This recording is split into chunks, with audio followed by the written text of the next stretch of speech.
जादुई किताब की कहानी। लगता है इस बार जंगल में सूखा पड़ जाएगा। मुझे तो बहुत डर लग रहा है। क्यों टोनी चिड़िया, तुम्हें क्यों डर लग रहा है? तुम्हारे लिए तो सुख पड़ेगा, नहीं तो वो सभी के लिए पड़ेगा। हाँ पता है, पर तुम लोग तो अमीर हो, मैं कितनी गरीब हूँ, जिस वजह से मुझे इन सभी चीजों से डर लगता है, क्योंकि इन दिनों सभी चीज बहुत महंगी हो जाती है। हाँ सही कह रही हो, ऐसे में तो सेठ की मौज आ जाती है, क्योंकि फिर वो हमें दिखा दिखा कर खाता है।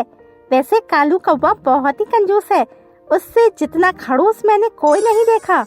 हाँ, जिसके पास जितना पैसा होता है वो उतना ही कंजूस होता है। इस तरह टुनी चिड़िया और गौरी कोयल काफी देर तक बात करती रहती हैं। वहीं दूसरी तरफ कालू कौवा आराम से अपने घर में सो रहा था।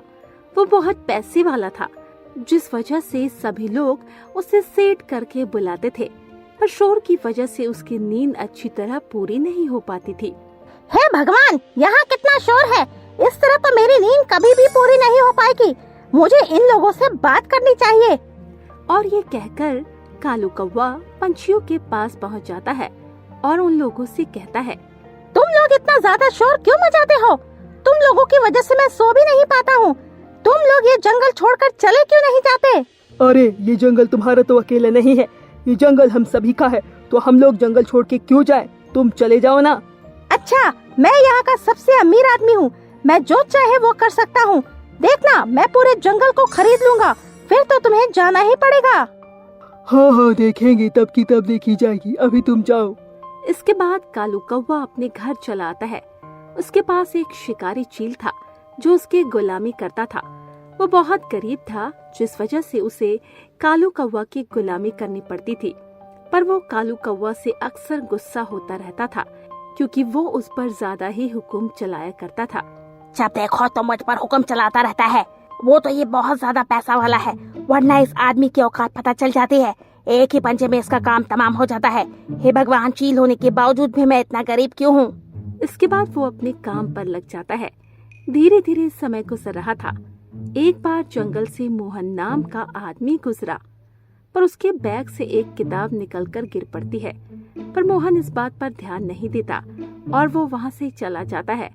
वहीं जब टुनी चिड़िया जंगल घूमने के लिए निकली तो उसे वो किताब दिखी। किताब को देखकर उसने अपने आप से कहा, अरे इस जंगल में ये किताब किसकी है? लगता है किसी की गिर पड़ी है। मैं इसे उठा लेती हूँ और अपने घर ले जाती हूँ। यदि कोई आएगा तो उसे दे दूंगी। और ये कहकर वो किताब को उठा लेती है और घर ले आती है। घर आने के बाद उसने किताब को खोलकर देखा तो उस पर बहुत सारे चित्र बने हुए थे। ज्यादातर चित्र पैसे और खाने पीने की चीजों के थे।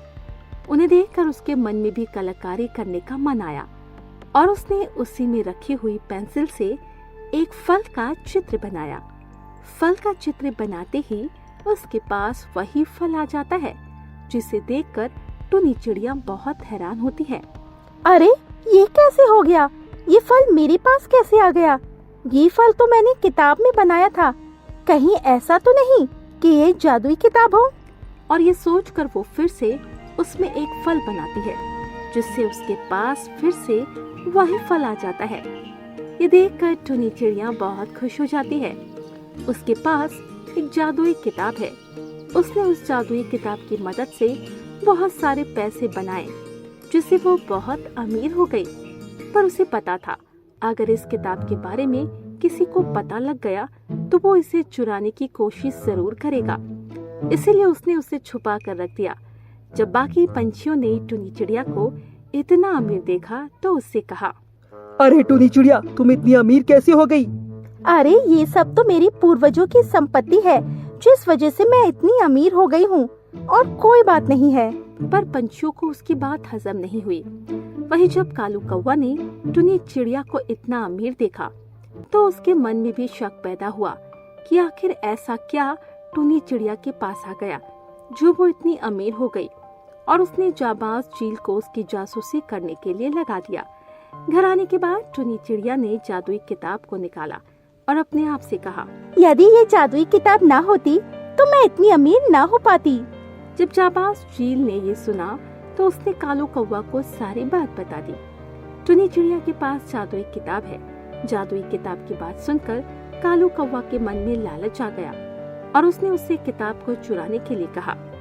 जब टुनी चिड़िया घर पर नहीं थी तो चील ने उस जादुई किताब को चुरा लिया और कालू कौवा के पास आया। वही जादुई किताब को देखकर कालू कौवा बहुत खुश हुआ। उसने उससे बहुत सारा पैसा बनाया। वही जब टुनी चिड़िया को ये बात पता लगी तो वो बहुत ज्यादा दुखी हुई। उसकी जादुई किताब किसी ने चुरा ली। वहीं एक दिन बंटी कबूतर कालू कौवा के घर गया तो उसने जादुई किताब के बारे में सुना।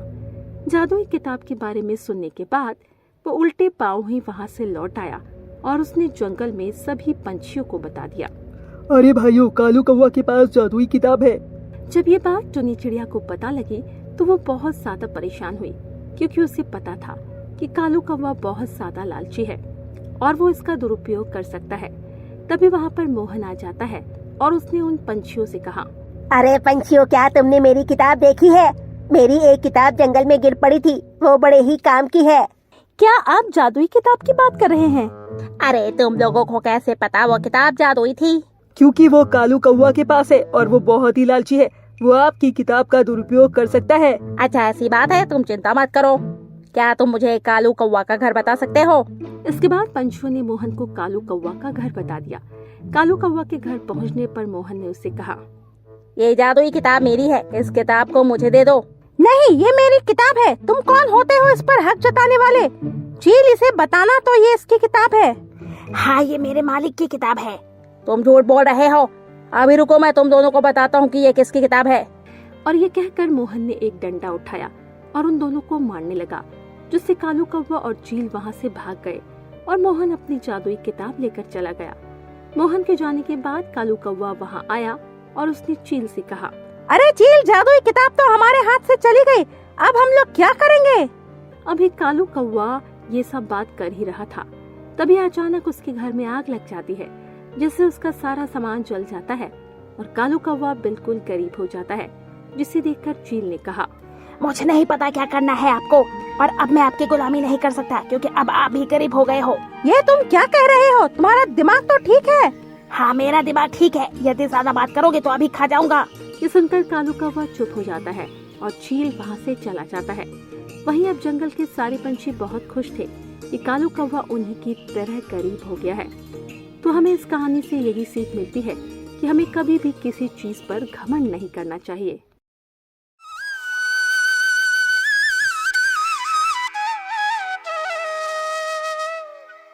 हिमाचल के जंगल में अभी तेज बारिश हो रही थी और जंगल के सभी पक्षी अपने अपने घोंसले में बैठकर बारिश का मजा ले रहे थे। टुनी चिड़िया भी अपने बेटे और पति के साथ अपने घोंसले में बैठकर तेज बारिश का मजा ले रही थी। और टुनी चिड़िया का पति बंटी कबूतर कोई भी काम नहीं करता था। वो पूरे दिन घर में पड़ा रहता था और अपने यार दोस्तों के साथ पूरे दिन आवारागर्दी करता था, जिसके कारण टुनी चिड़िया को अपने घर का खर्च चलाने के लिए, अपने बेटे को पढ़ाने के लिए मेहनत मजदूरी करनी पड़ती थी। एक दिन टुनी चिड़िया का बेटा तेज बारिश में भीगते हुए स्कूल से घर आया। अरे, तुम तो पूरे भीग गए, तुम थोड़ी देर कहीं रुक जाते।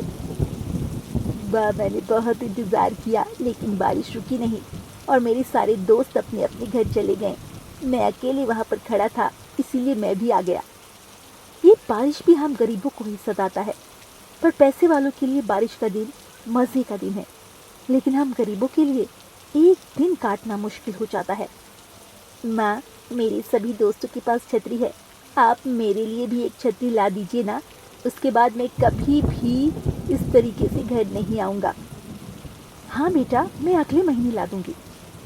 टुनी चिड़िया ने चिंटू को छतरी लाने को तो कह दी थी, लेकिन बंटी कबूतर तो कोई काम करता ही नहीं था और टुनी चिड़िया जो काम करती थी वो सिर्फ घर के खर्चे में ही लग जाता था, जिस वजह से पैसे बचते ही कहाँ थे जो वो उसके लिए छतरी लाती। तभी बंटी कबूतर अपने आवारा दोस्तों के साथ घर पर आ जाता है। टुनी, ओ टुनी, कहाँ मर गई? मेरे दोस्तों के लिए कुछ नाश्ता पानी का इंतजाम कर दे। तुम मर जाता तो सही रहता, कम से कम तुमसे और तुम्हारे ये आवारा दोस्तों से पीछा तो छूटता। ये तू क्या बकवास कर रही है? बंटी का दोस्त कालू कौवा और हरी तोता कहता है, तो भाभी जी मुझे माफ कर दीजिए, मैं यहाँ नहीं आ रहा था, ये बंटी ने मुझे जबरदस्ती यहाँ लेकर आया, मैं अब चलता हूँ। भाभी जी मैं भी चलता हूँ, मेरी पत्नी भी इंतजार करती होगी।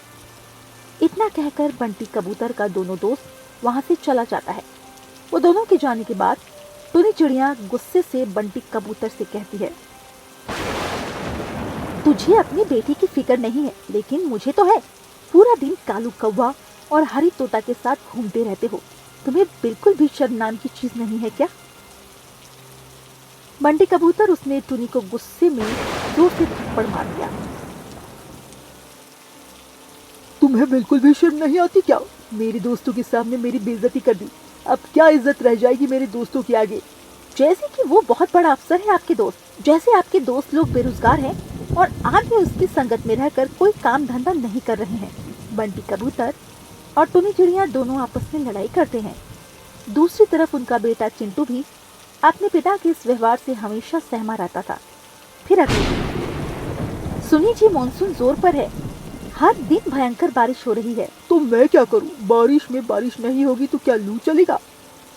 आपसे तो कुछ कहना ही बेकार है, लेकिन आप देख नहीं रहे, सारे डब्बे खाली पड़े हैं। बारिश की हालत आप देख ही रहे हो, अगर यूं ही होती रही तो बाहर निकलना मुश्किल हो जाएगा।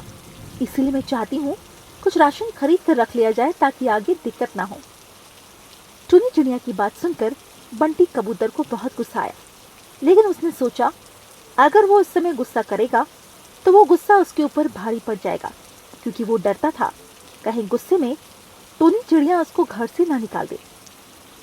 सुनिए जी, आपको पता है चिंटू के पास छतरी भी नहीं है, वो हर दिन बारिश में भीगते हुए स्कूल से घर आता है। मुझे पता है, अगर मैं आज छोटा सा भी काम कर रहा होता तो घर की इतनी बुरी हालत नहीं होती। मैं बहुत शर्मिंदा हूँ, पर मैं वादा करता हूँ आज के बाद मैं कभी भी अपने आवारा दोस्तों के साथ नहीं घूमूंगा। मैं सच कह रहा हूँ, तुम्हारी सर की कसम। वैसे तो बंटी कबूतर ने कई बार ये वादा किया, लेकिन निभाया नहीं। फिर भी टुनी चिड़िया ने सोचा चलो एक मौका और दे देती हूँ। फिर वो काम पर जाने लगी। उसे काम पर जाते देख बंटी कबूतर ने कहा, सुनो, तुमने कहा था तुम्हारे पास कुछ पैसे हैं, लो मुझे दे दो, मैं घर का राशन और चिंटू के लिए छतरी लेता आऊँगा। ठीक है। टुनी चिड़िया एक बार फिर से बंटी कबूतर की बातों में आ गई और उसने राशन के सारे पैसे दे दिए और फिर काम पर चली गई। गाड़ी आई राशन लाने वाली। और भूखे पेट तो रहा जा सकता है, लेकिन अपने दोस्तों के बिना बिल्कुल नहीं। उस दिन बहुत तेज बारिश हो रही थी। घर में जो राशन था उसे टुनी चिड़िया ने बना दिए थे, लेकिन अब बंटी कबूतर के आने का इंतजार कर रही थी। रात के 9:30 बजे बंटी कबूतर आता है, लड़खड़ाते हुए घर पहुंचा। उसकी यह हालत देखकर टुनी समझ जाती है आज फिर यह आवारा दोस्तों के साथ पी खा कर आया है। उसने उससे गुस्से में कहा, राशन कहाँ है और चिंटू का छतरी कहाँ है? लेकिन बंटी कबूतर टुनी चिड़िया को कोई जवाब नहीं देता है और जाकर बिस्तर पर लेट जाता है। बाहर बारिश लगातार हो रही थी, लेकिन इस बार बारिश रुकने का नाम ही नहीं ले रही थी। लगातार बारिश होने की वजह से टुनी चिड़िया के घोंसले से पानी टपकने लगा। ये देखकर टुनी चिड़िया का बेटा चिंटू जमीन पर एक बर्तन रख देता है, लेकिन इस बार बारिश किसी जिद्दी बच्ची की तरह हो रही थी। वो बरसती ही जा रही थी। मुझसे बहुत बड़ी गलती हो गई जो मैंने इन पर विश्वास किया। एक बार फिर उन्होंने मेरा विश्वास तोड़ दिया। मेरा बेटा कैसी भूख से बिलख रहा है और ये है कि शराब के नशे में जानवर की तरह पड़े हुए हैं। लगातार बारिश होने की वजह से टुनी चिड़िया के घर में पानी भरता जा रहा था। माँ, क्या हम सब इसी पानी में डूब जाएंगे? माँ, क्या हम सब मर जाएंगे? चिंटू की बातें सुनकर टुनी चिड़िया को रोना आ रहा था, लेकिन ये वक्त रोने का नहीं था, हिम्मत से काम और सबकी जान बचाने का था। कुछ नहीं होगा बेटा, कुछ नहीं होगा, बारिश रुकते ही सब कुछ ठीक हो जाएगा। लेकिन इस बीच बंटी कबूतर का नशा टूटा और होश में आया तो उसे समझ आया कि बहुत मुसीबत में है वो लोग। ये इतना पानी कहाँ से आ गया? टुनी चिड़िया ने झट से अपने बेटे को अपने ऊपर बिठा लिया और अपने पति से कहा, हमें यहाँ से बाहर निकलना होगा और किसी से मदद मांगनी होगी, नहीं तो हम यहीं मर जाएंगे। पहली बार मौत का खौफ बंटी कबूतर के चेहरे पर दिखा और शायद पश्चाताप भी उसकी आंखों में दिख रहा था। उसने झट से अपने बेटे को अपने ऊपर उठाया और टुनी से कहा, तो फिर तू इसकी फिक्र मत कर टुनी, मैं मर भी जाऊंगा लेकिन अपने बेटे को कुछ नहीं होने दूंगा। फिर उसके बाद वो तीनों घोंसले से बाहर आ जाते हैं और देखते हैं बाहर बहुत पानी भरा हुआ था और कुछ पक्षियों के घोंसले भी पानी में बह गए थे। फिर उसके बाद वो तीनों किसी सुरक्षित स्थान पर जाने की जगह ढूंढते हैं। तभी टुनी चिड़िया को एक पेड़ की डाल दिखाई देती है और वो कहती है, बंटी जी वो देखिए, हम उस पेड़ के नीचे चलते हैं। उस पेड़ के नीचे बारिश का पानी थोड़ा कम आ रहा होगा और बारिश रुकने तक हम वहीं बैठ जाएंगे। इतना कहकर वो तीनों उस पेड़ की डाल पर आकर बैठ जाते हैं। तब बंटी कबूतर कहता है, टुनी मुझे माफ कर दो, ये सब मेरी वजह से हुआ। अगर आज मैं अपने आवारा दोस्तों के साथ मछली खाता और कोई काम धंधा करता तो आज हमारा घर पक्का होता और हमें इस तरह इधर उधर नहीं भटकना पड़ता। कोई बात नहीं बंटी जी, आपको अपनी गलती का एहसास हुआ, मेरे लिए यही काफी है। वो दोनों ऐसे बातें कर ही रहे थे कि तभी बंटी को एक मिट्टी का घर दिखाई देता है और वो कहता है, टुनी वो देखो, वो एक मिट्टी का घर दिखाई दे रहा है। लगता है उस घर में कोई नहीं है, क्यों ना हम वहीं जाकर रहे। उसके बाद वो तीनों उस घर के अंदर आ जाते हैं। तब टुनी चिड़िया कहती है, अरे वाह बंटी जी, ये घर तो बहुत अच्छा है। इस घर के अंदर तो बारिश का पानी भी नहीं आ रहा है। इस तरह कुछ दिन बीत जाते हैं और बारिश रुक जाती है। इस बार की बारिश बंटी के लिए बहुत बड़ा सबक लेकर आई थी। वो अब शराब पीना और अपने आवारा दोस्तों के साथ घूमना भी छोड़ देता है और काम पर जाने लगता है। इस तरह वो सभी अपनी मिट्टी के घर में खुशी खुशी रहने लगते हैं।